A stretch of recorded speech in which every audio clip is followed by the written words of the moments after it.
Hello, and welcome to this edition of Here's What's Cooking at Key Chorale, On Our Way. And we certainly are on our way as we kick off our 40th anniversary season with a feel-good concert sure to set your toes tapping and your hands clapping and your spirit soaring.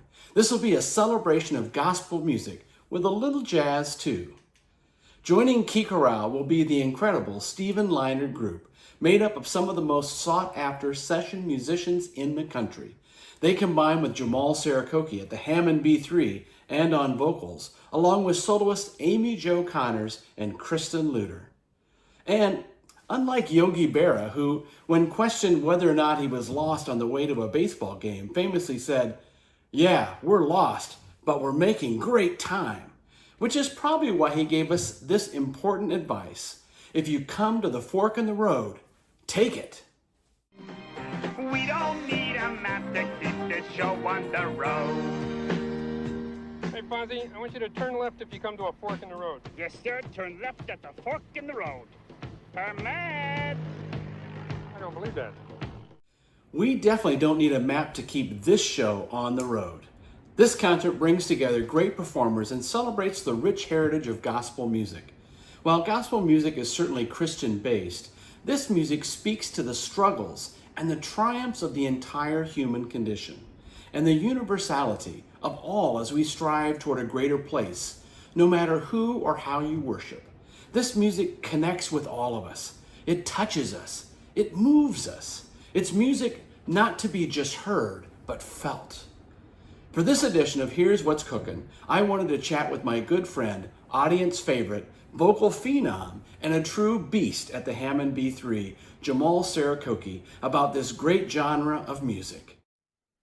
All right, well, it is my privilege and honor to have my good friend, Jamal Sarikoki, with us today. He is going to be a featured vocal soloist as well as just rocking out the Hammond B3 for our next concert. And he is from an undisclosed location, so we're going to disclose. So Jamal has a new job that he just is currently starting. So tell us about your new opportunity here in Chicago. I am director of classic worship at Christ Church of Oak Brook, and it is weird to be back here because this is where I went to church in middle school and high school and played in some of their worship ensembles and things like that. So never thought I'd have the privilege of being on staff here, but yeah, back here, Christ Church of Oak Brook in Oak Brook, Illinois, and about to get immersed in the new choir season and getting to know instrumentalists and stuff around the city. So this is our pipe organ behind me, or one part of our pipe organ. It's sort of spread throughout the whole church, but yeah, get to make some good music here. This is exciting. And one of the things I like about your new gig is it gives you more opportunities to travel and do some singing and concertizing. And we're excited because this is our big anniversary season and we have you with us 3 times. So Yes. I wonder, what is it you're most looking forward to this first opportunity, which is going to be a celebration of gospel and jazz? So I love gospel music and I love jazz. And there's not enough choirs who around the country who are willing to immerse themselves in the repertoire. And so having grown up in a Black church, immersed in Black gospel music, to be able to bring some of my skill sets as a singer and also as a Hammond B3 player, but with Key Chorale and the Stephen Leonard Group, like this is going to be a killer concert. And if you haven't gotten your tickets yet, you better get your tickets soon. I agree. Well, you're the one who introduced me to Stephen Leonard and the Stephen Leonard Group. I wonder, what are some of the things that you most admire about his work as a musician?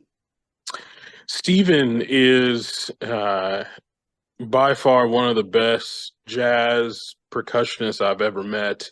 And he and I met in New York City in 2016.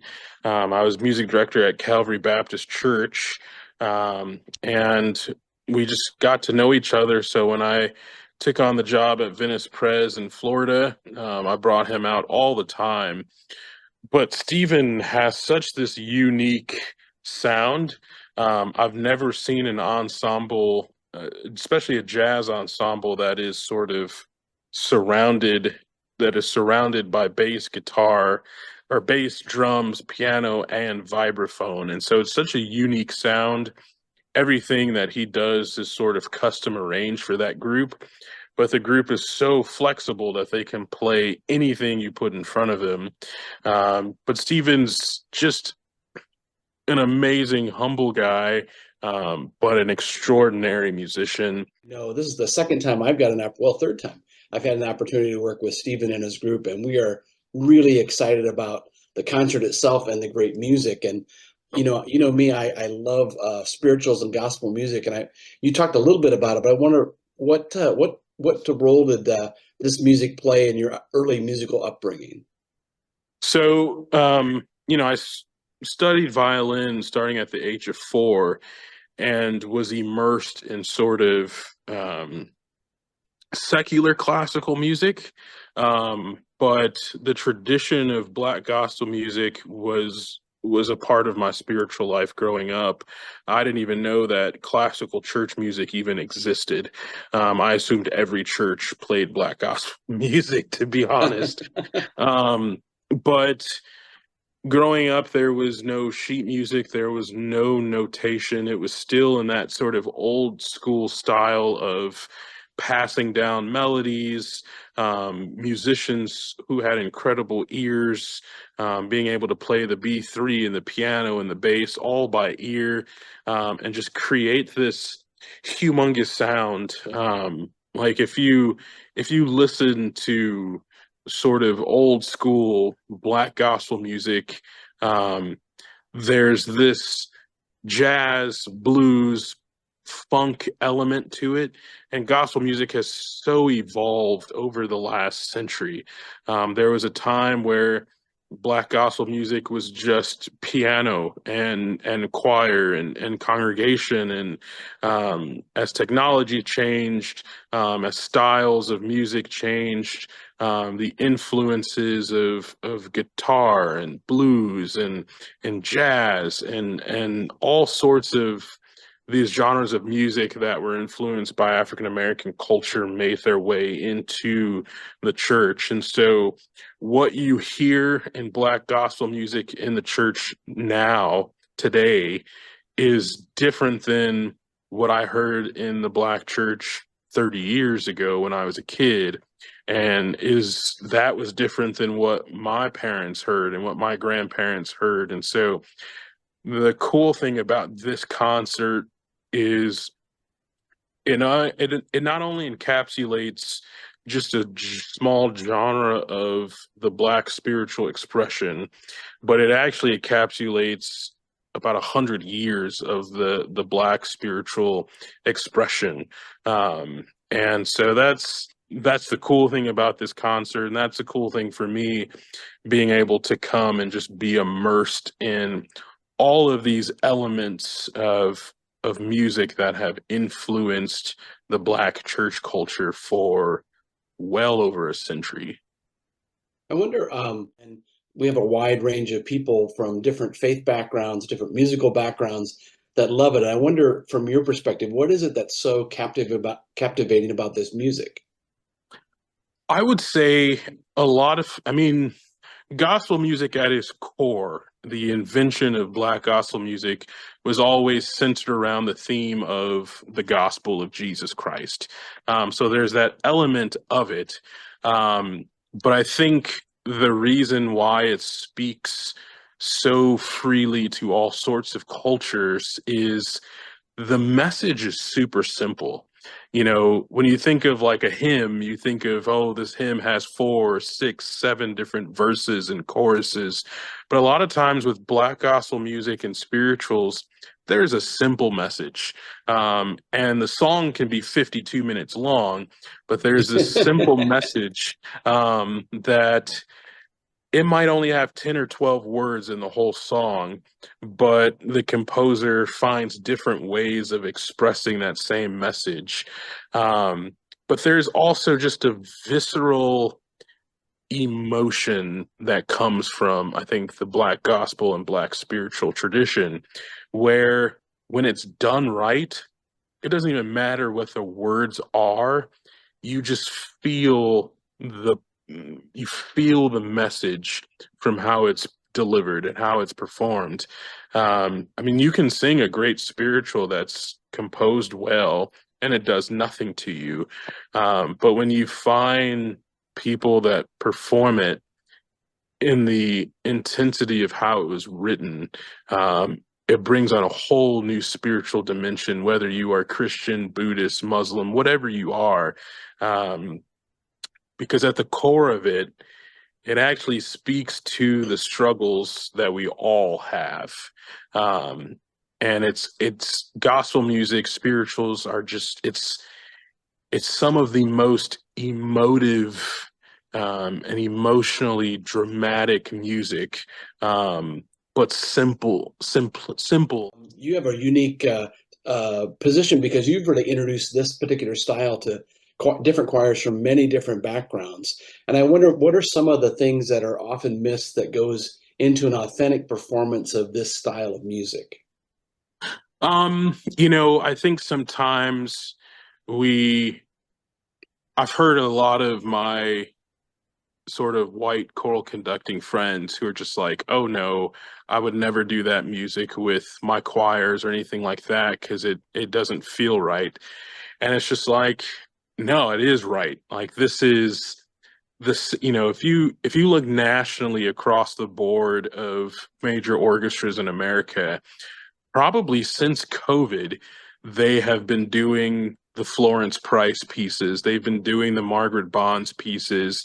They've been doing a lot more music and performing a lot more and recording a lot more music of African American classical composers. And I don't say, well, it's a white orchestra.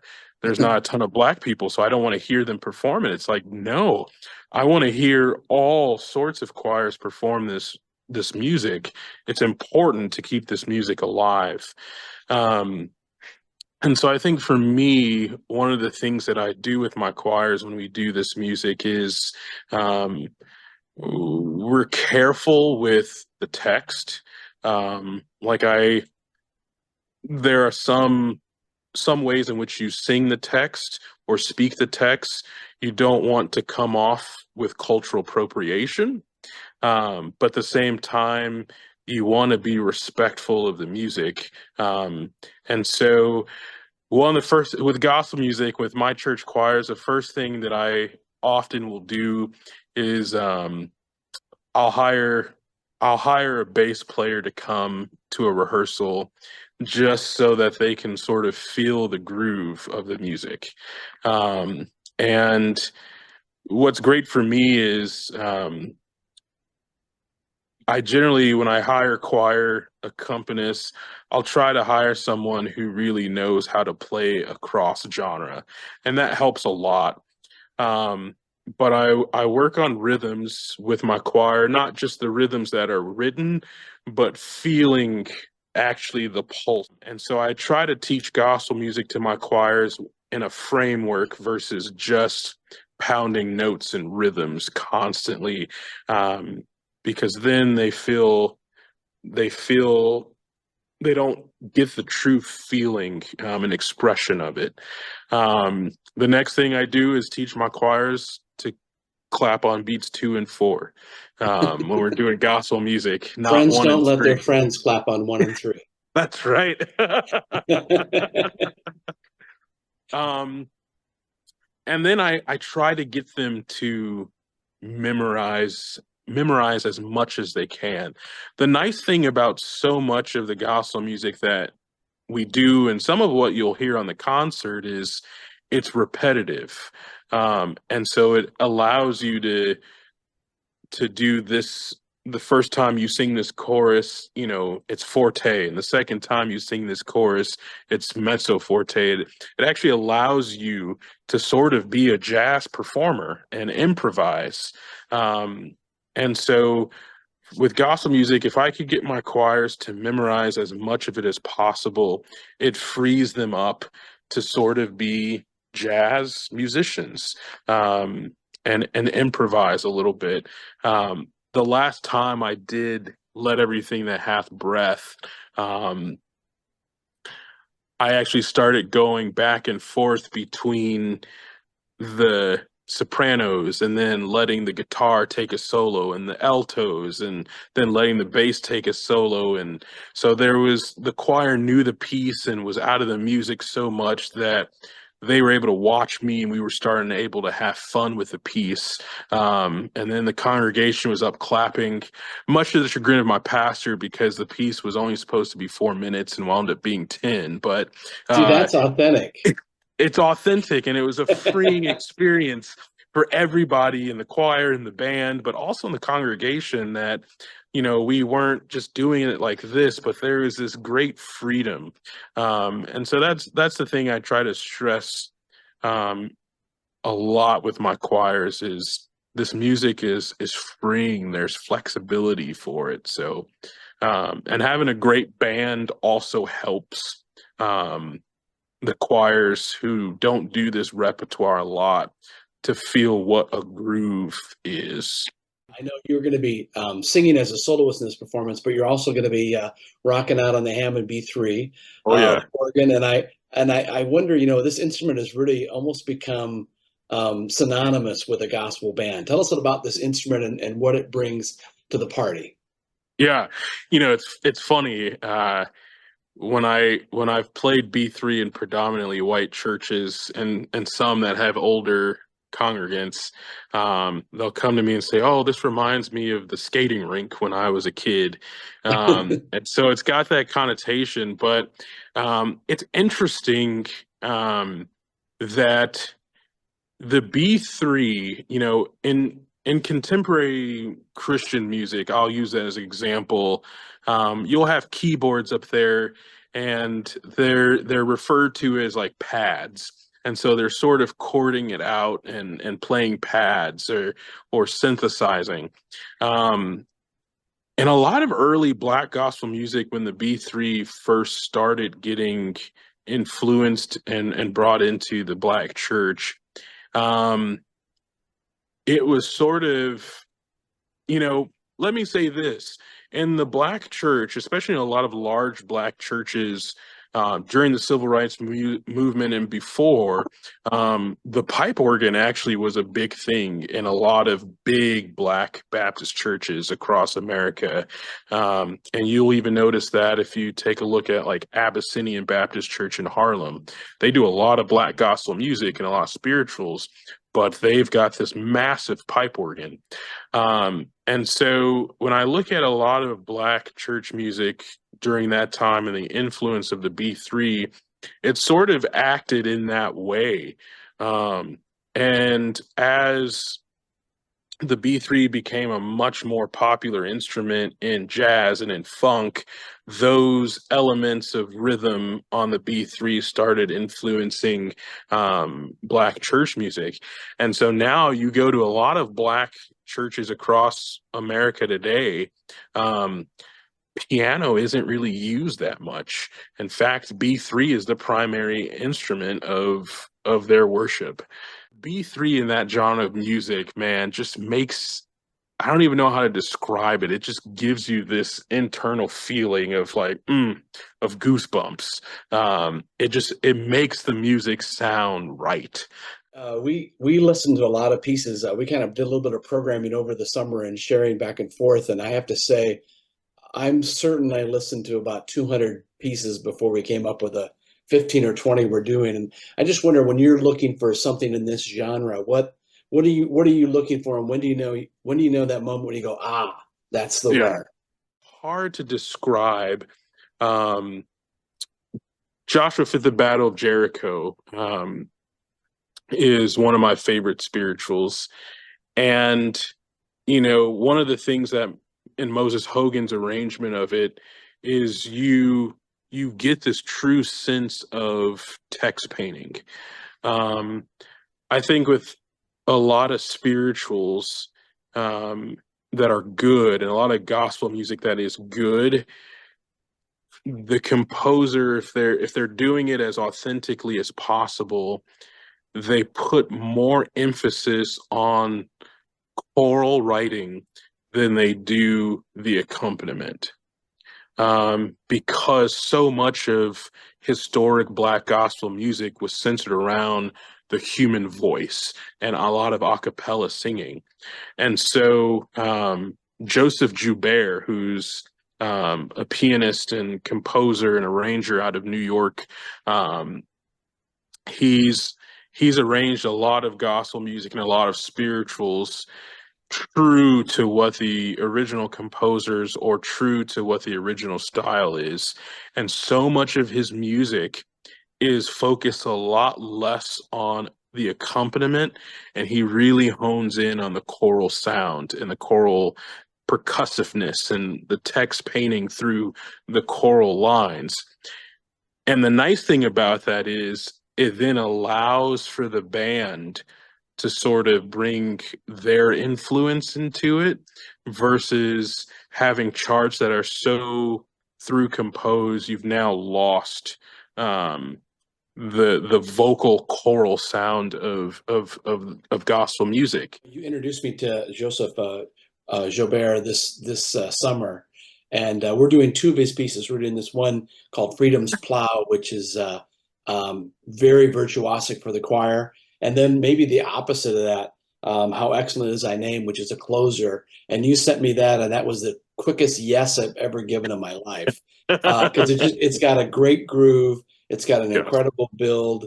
It feels incredibly authentic, and it just has this driving sort of spirit to it. So that was an easy one to put in last, because you go, nothing's going to be better than that piece. Because it's just so good, and we're just so thrilled to have you coming back, not just for this concert, but we're lucky enough to have you come back and do two concerts totally different: Verdi Requiem in February, and then Beethoven 9 in May. So you're going to show your whole breadth of your amazingness. Yes, no, I'm the Verdi Requiem has been on my bucket list, and so I'm excited for the opportunity to come and do that. And of course, to round out the 40th year to do Beethoven's 9 is a pretty fantastic thing. So I'm excited and am honestly just thankful for the last. I mean, Key Chorale has been a part of my life now for 8 years, and has helped me in so many tremendous ways. And so I'm thankful for just having that relationship with you and with Key Chorale and being able to produce such great music. So thank you. Well, we are excited. We're looking forward to having you back. I always like it when my buddy's in town. So thanks for spending a few minutes with us today to kind of talk about this amazing music and this great concert coming up. Definitely. As you can tell, we are both looking forward to sharing this joyful program with all of you. One show only, Saturday, September 21st at 4 p.m. at Church of the Palms. Get your tickets early. Visit us online or call our box office at 941-552-8768. Grab your gospel shoes and we'll see you at the concert.